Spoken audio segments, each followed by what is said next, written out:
Hello, good evening. Hello, everyone. Good evening. If you can see me and hear me, if you can all see me and hear me. So let's remind everyone that is yet to be here. We need to have this session on time. I don't have access to light, so yes, we have to just continue. So we are starting with yesterday's activity. So sorry that I couldn't come alive yesterday. Had church program, work, and all of those things. So it took a bit of my time before I got back home. I hope you can all hear me. Please, if anyone is online, confirm that you can hear me, and please confirm that you can see my screen. I just need us to confirm this before I start. Is anyone confirming that for us?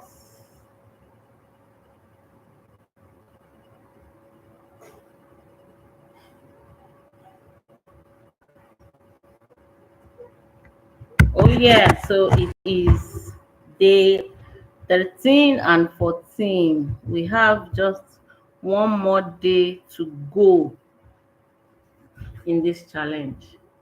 And our question for yesterday is, what questions do your kids want to have? Your children, they want to ask you questions, but they are afraid to do so. You need to ask them, why are they afraid? Why are they afraid to ask questions? I'm trying to adjust the lights. Oh, so sorry.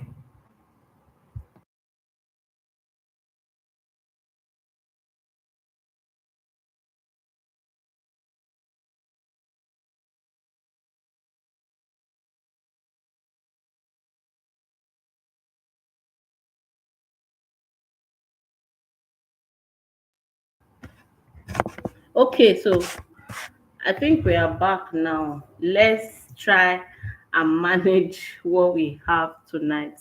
So sorry that we have very poor um, um, lighting today. I promise that tomorrow will be better. It's just the Nigeria situation. Kindly bear with us. And today we're looking at, why do kids ask questions? Why are they afraid of asking questions? Did anyone ask their children yesterday why their kids are afraid of asking questions? If anybody did, kindly share with us. Let us learn together how it went. Let us learn together how it went. So we all know that children ask their parents an average of about 100 questions a day, according to the creativity crisis. And we had a session where we observed that in school, children are rewarded for having answer, not for asking a good question. It's been pointed out, and this is the reason why children who start off asking endless whys and what if questions, they gradually begin to ask fewer and fewer of them as they progress through school. Is if you are here and you can hear me.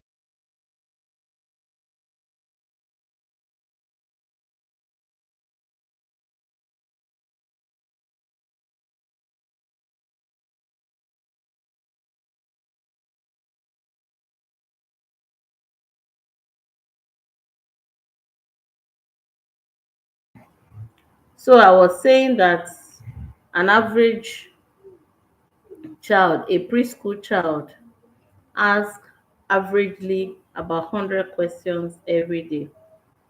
So by the time they begin to grow, depending on how well we are able to answer those questions, see that for some of them, they might ask more or they might ask less.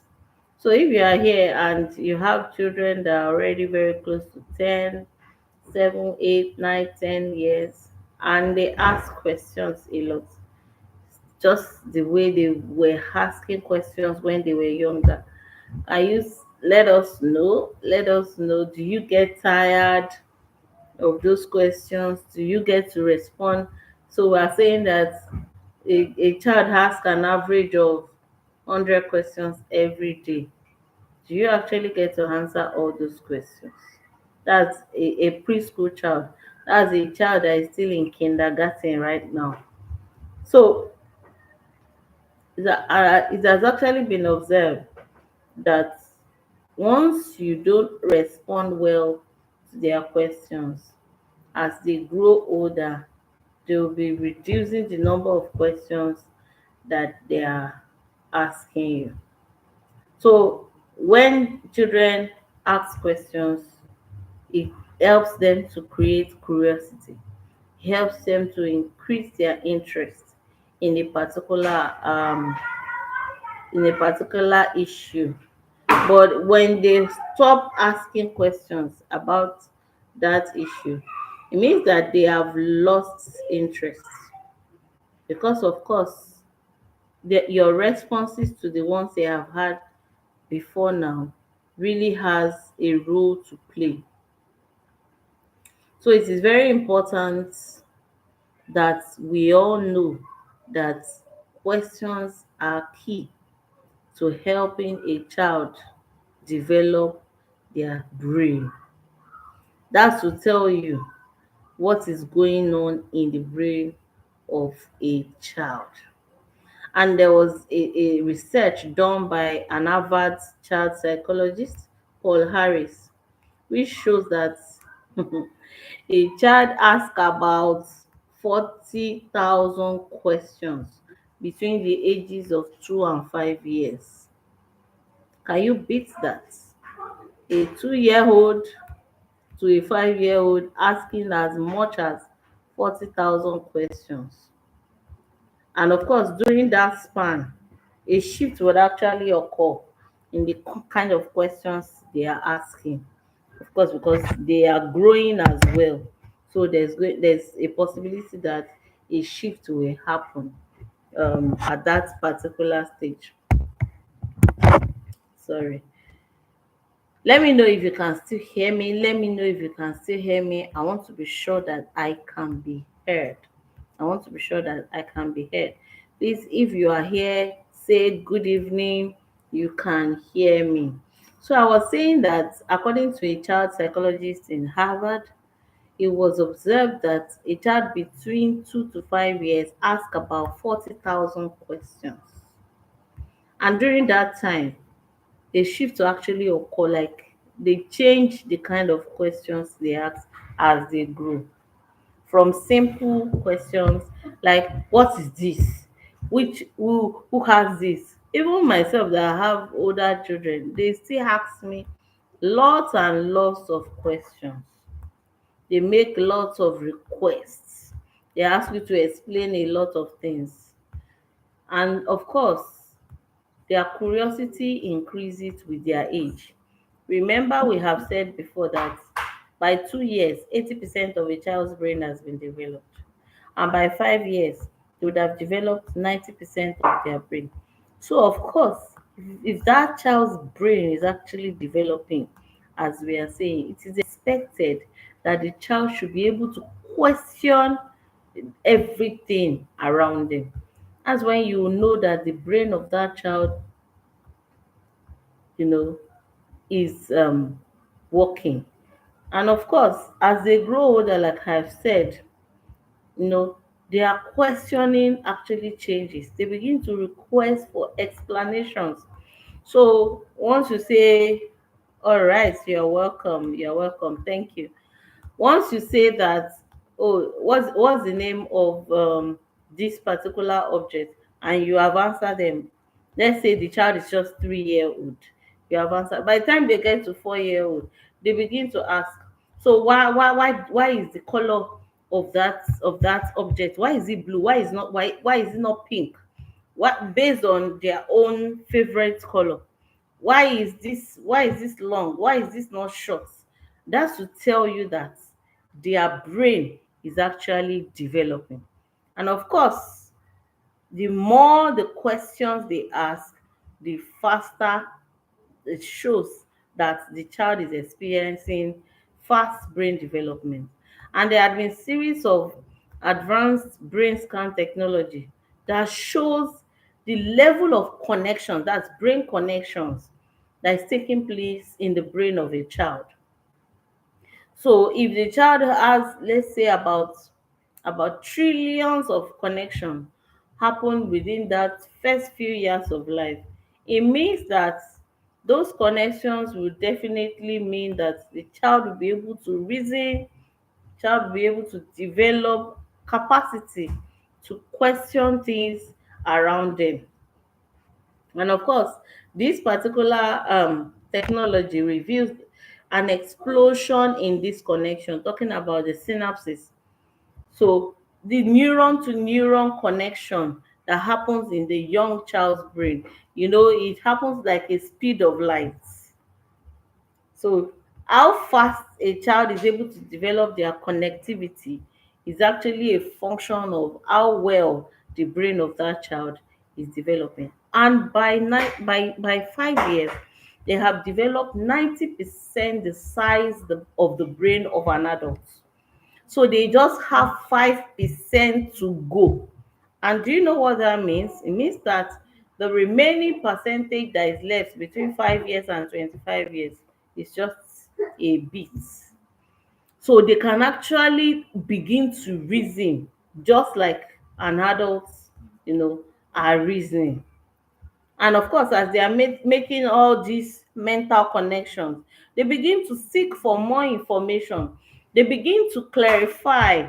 They begin to question the things around them. And what is expected of you as a parent is to respond. Don't feel bad though. This girl can ask questions. So what else do you expect that child to do? It is just a normal developmental phase in the child's life. In fact, if that child is not even asking questions, there is need to question the quality of development that the brain of the child is having. And of course, it is important to also know that asking of a question also indicates that this child understands that there are various possible answers. So, as you are trying to give a response, the child is looking at you in a curious way. Okay, so is that all? Is that all to that question? Are there no other possibility of getting more responses to this particular question? Like, for example, when they ask you, what are we eating for dinner? What's for dinner? They can imagine that it might be soup, it might be pasta, it might be whatever it is. And Harris wrote in his book, Testing What You Are Told. He said, without the ability to conceive of more than one possible way that things might stand in the world, why ask a question? So if you don't know that there are many ways by which something can actually happen, then you will not be able to question it. So these children are actually saying that, oh, we can either eat swallow, we can either eat pasta, we can either take this rice. They are thinking. For me personally, hey, as I'm leaving the house in the morning, I have two girls. They will be at home doing their own thing. They will now start asking, what are we having for lunch? What are we having? And in my head I say, you have not even had breakfast. What are we having for lunch? Mommy, in case you are back late, in case daddy is back late, what are we going to prepare for dinner? And sometimes in my head I just say, just think. At least at this point when you can be alone at home, I leave you to make a choice. Sometimes I just say, okay, do this, do this, and do this, or give me options. What do we have? It's actually to show that, there are so many possible ways that something can happen. And of course, we shouldn't always feel bothered. I am not just talking to you guys, I'm also talking to myself, because sometimes, when you are kind of tired and you are stressed and your child is all over. This evening, my daughter just came all over me. I had work to do. I had my laptop, my iPad. She just decided in her head that she just want to sleep on my body, and I am sincerely tired. But I had to accommodate it. And then she started mumbling some words in my ear. So, the way our children view life is different from the way we view it. Sometimes they even think faster than us. They think better, calmer, and possibly because, of course, they don't have a lot in their head. They are still, their thinking and mental faculty is still very sharp. So as our children venture out into the world, they constantly encounter things that they cannot classify, they cannot label, but your reaction puts puts them off. Okay, so as I was asking my children that, what is that one question that you are afraid to ask, and why? They say, my mom, when we are on the dining and I hear that you are chewing your mouth, sometimes we don't even know how to ask, or we're afraid to ask because we don't know whether you will not like it. It was, I just smiled because it was funny to me that you can imagine, as simple as, the way we eat. Maybe they will say, maybe sometimes you're just rushing your food, or maybe sometimes you are chewing the mouth and we can hear, and it makes me feel somehow. So of course they might feel, oh, because you're an adult asking you that question, won't it look disrespectful, won't it sound disrespectful? They begin to think in their mind. you know Children actually have a developed brain, so we need to accommodate the questions that they are able to ask. Is anybody still hear me? Is anybody still hear me? So somewhere around the age of 4 and 5, children have actually developed, you know, the capacity to ask questions. They have gained language skills. Their brain are still in an like expensive, highly connective mode. They are seeing things without assumptions, without labeling. In fact, they are perfect, they are explorers. So of course, for those group of children, they will definitely ask a lot of questions. So we must be ready to accommodate them. Don't put them off, don't discourage them. Give them the opportunity so that they grow with it, they grow with you.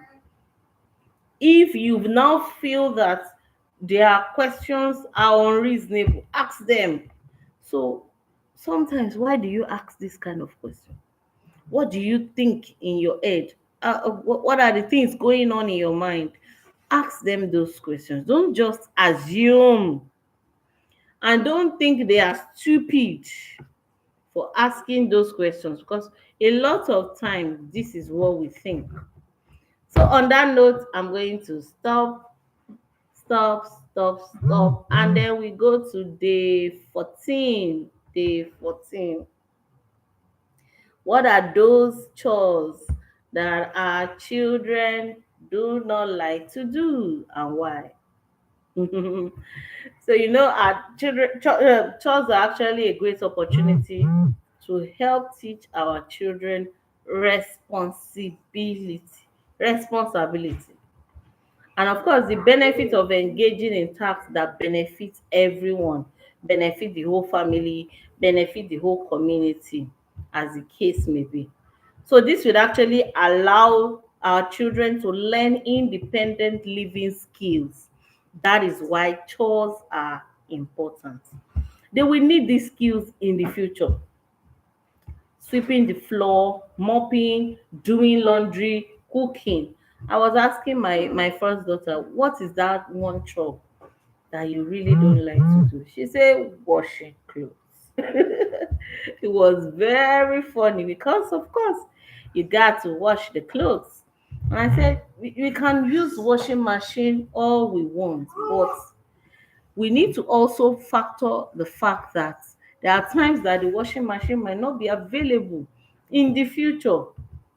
So for one reason or the other, you might not be able to wash your clothes with the machine.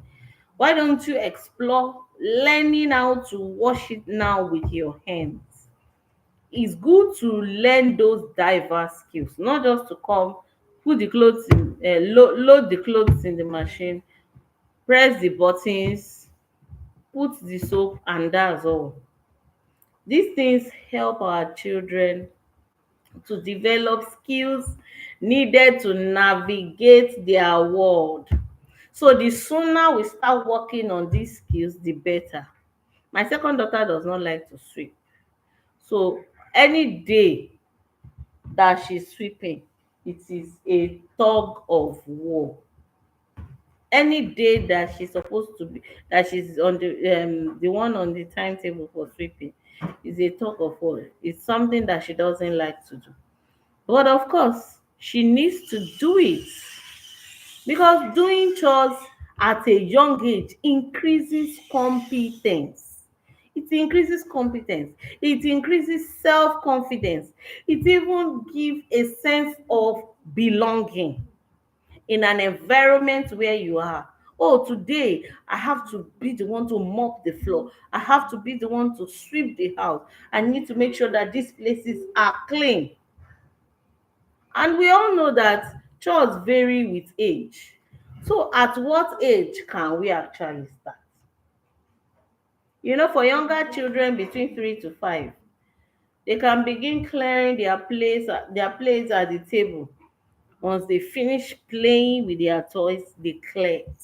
Once they finish eating their food, they take their plates to the kitchen. We need to teach them. If they eat biscuits, if they eat their snacks, they must clear the place where they used. If they litter the floor, they must gather it together into the trash can. So the ability to consciously teach them these things at a very young age helps them to grow into it. It helps them to be more confident even when you are not there. So right now, my two girls are always the only ones at home, and they already know how to draw their schedule because I have to go to work. My husband has to go to work. They are currently at home. When it's time for them to go for their catering lessons, they know when to do that. They know how to watch the time. They cannot afford to sleep off when it's time to go for their catering classes, or when it's time for them to do their music lessons, or whatever it is that they have said to do. When it's time for you, you know that you must do all your chores before you go and have breakfast. It is important. So these things have to be taught consciously. So as they progress in age, we can begin to add things like cooking tasks, you know, I said 3 to 5 years, let them start clearing their immediate environment. As they progress in age, begin to add cooking tasks. My daughter started washing plates from 5 years. In fact, our 5 years was already late, but we started at 5 years. And it's paying off now. It's paying off. Once a child is 10 years and older, you just flow seamlessly, teaching them how to do laundry, ironing of clothes, all those things. It will not become any task that is going to be difficult for them. So how do we get started with these chores? How do we get started such that it will not be a difficult thing for our children to meet up with it? It's important to actually make chores part of the family routine. Is important. We need to set up a chore so that it can happen at the same time during the daily routine. They know that this particular time of the day is the time we sweep, this is the time we wash plate, this is the time we cook, this is the time we mop the floor, this is the time we wash the toilet, wash the bedroom, lay the bed, you know arrange our wardrobe, arrange our space area. They already have that routine. If they have built in that routine, there's possibility that that task will get done. And it doesn't happen by magic, my dear people. A lot of work has to be done. So we need to break down these chores and teach them. We need to teach them. When I saw my daughter mashing the yams this evening for porridge, I had to ask, oh, so you have learnt this. How did you learn it? Who taught you? Say, oh, grandma had done it in my presence. I have seen her do it, and I have learnt that way. It actually shows that chores can be taught, and we need to go step by step. We cannot rush them into it all at once. We need to go step by step and slowly remove your hand from it. Right now, I don't wash clothes in my house. I wash only my undergarments. My children do the washing.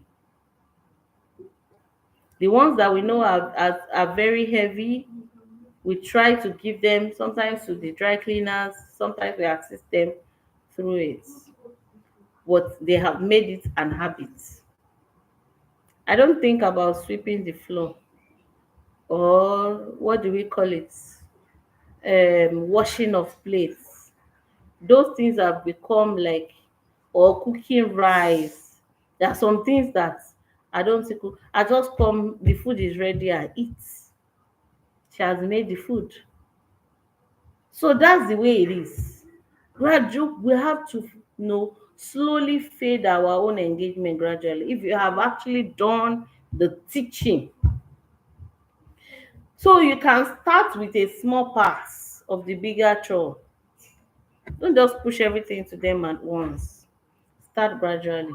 Let them start with washing one plate. They will rinse, or they can even start with watching you do both. They can start with watching you doing the two. Can you still hear me? Please, can you still hear me? Can anyone still hear me? Can anyone still hear me? Please let me know if you can still hear me. I want to believe that everyone on this call can hear me. Okay, so as parents, let's focus on independent living skills and what our children will need to do on their own while in the future. Thank you. Thank you, sir. Okay, I can see that you can still hear me. Then sometimes we must make sure that we are providing praise and positive reinforcement for doing chores. Let's praise them. Let's praise them. Let's acknowledge what they are doing. That positive reinforcement has a way of encouraging them, letting them know that they are being seen and their effort is being acknowledged. Let's make sure we are doing that often.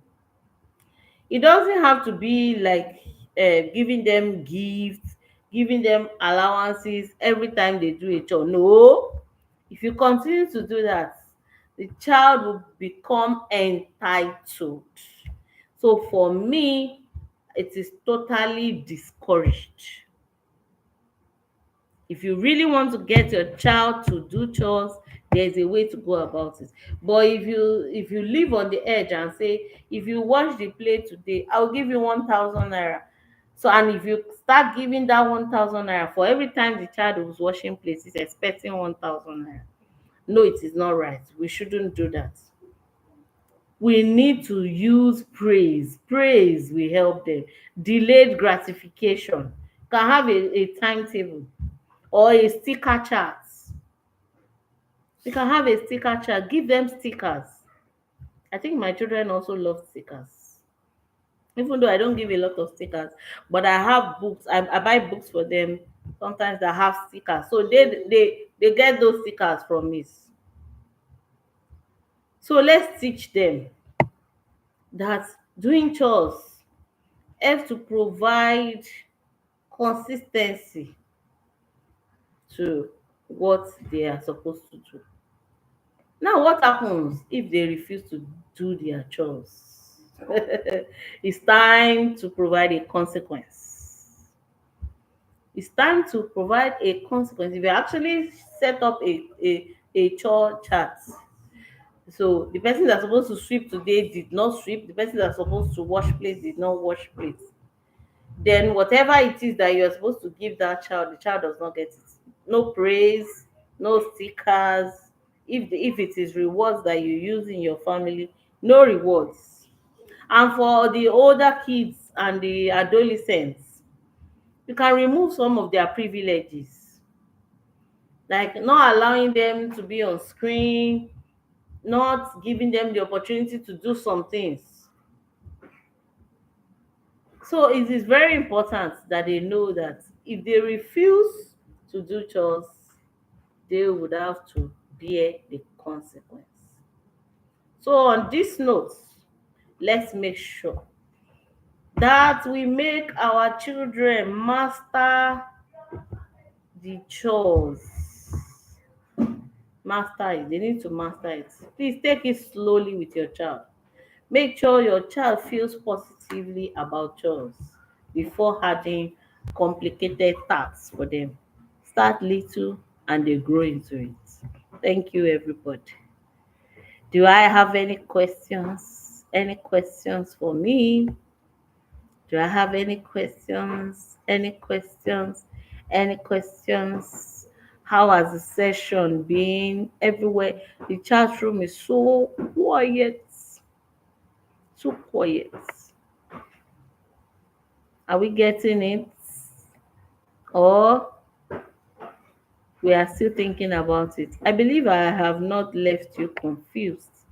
Instead, I have left you convinced on how to help your child who does not like to do some chores. Let them know that whatever they learn today, they learn it for the future. They can stand on their own any day and anytime. They don't have to be at the mercy of anybody when they can do all of these things. And on this note, I would like to say a very big thank you. I appreciate the opportunity to have this session with us once again. And we call it a night and see ourselves tomorrow, the grand finale. Good night and bye bye.